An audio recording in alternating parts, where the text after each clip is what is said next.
नमस्कार दोस्तों, मैं हूं वंदना भारती और आप देख रहे हैं कमोडिटी इनसाइट्स। आज है 5 जनवरी 2026 और काफ़ी अहम दिन है क्योंकि यहाँ पे काफ़ी सारे मार्केट पार्टिसिपेंट्स हैं, वो लौट रहे हैं दोबारा ट्रेडिंग के लिए, लेकिन एक हाई वॉलेटिलिटी के साथ।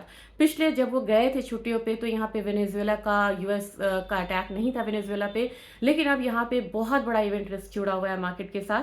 और जैसा कि ट्रंप ने कहा था कि वेनेजुएला के रिसोर्सेज पे अब यूएस का अधिकार है और जो ऑयल फील्ड्स है, जो कंपनीज है, उसे अब यूएस की कंपनीज जो है वो रन करेंगे। तो ऑफकोर्स एक अच्छा दिन हो सकता है यूएस के ऑयल कंपनीज के लिए, लेकिन हाँ, ये क्रूड ऑयल के लिए और नेचुरल गैस के लिए फिलहाल एक अच्छा दिन नहीं है, क्योंकि यहाँ पे आप देखेंगे इनिशियली एक जंप के बाद अब यहाँ पे एक डाउनसाइड आ रहा है। जैसा कि मैंने कहा था, मुझे एक्सपेक्टेशन भी थी इस बात की।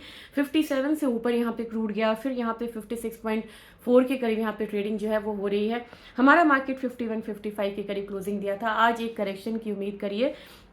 नेचुरल गैस में ज़्यादा यहाँ पे एक रिएक्शन आया है क्योंकि नेचुरल गैस पहले से ही ओवर सप्लाइड कमोडिटी थी और 5% के करीब यहाँ पे डाउन साइड है, क्योंकि वेनेजुएला में नेचुरल गैस का भी बहुत बड़ा भंडार है। अब वो सप्लाई साइड जो है सैंक्शंस हटेंगे, क्योंकि यूएस के ही सैंक्शंस लगाए गए हुए थे, अब यूएस ने ही कंट्रोल कर लिया है, तो ऑफकोर्स यहाँ पे सैंक्शन हटेंगे तो सप्लाई साइड बढ़ेगा। $3.5 याद करिए, मैंने आपको पिछले हफ्ते ऑप्शन चेन के जरिए बताया था। $3.5, उसके बाद $3।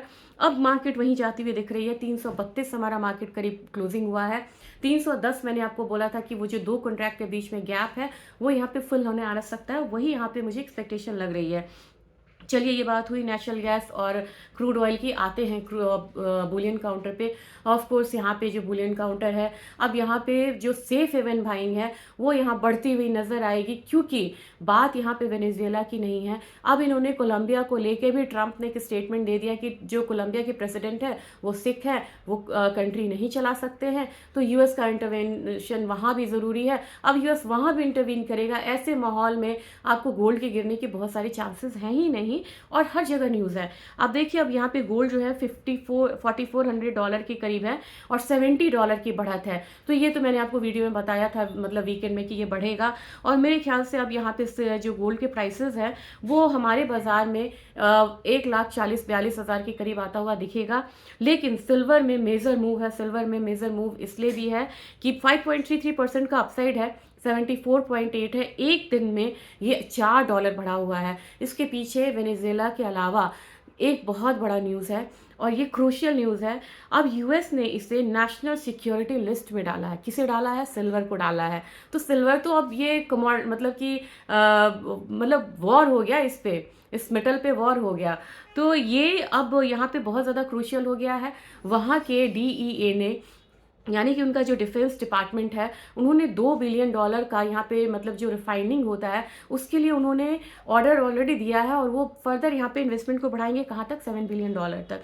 तो यहाँ पे सिल्वर और क्रिटिकल मिनरल्स को वो इकट्ठा कर रहे हैं।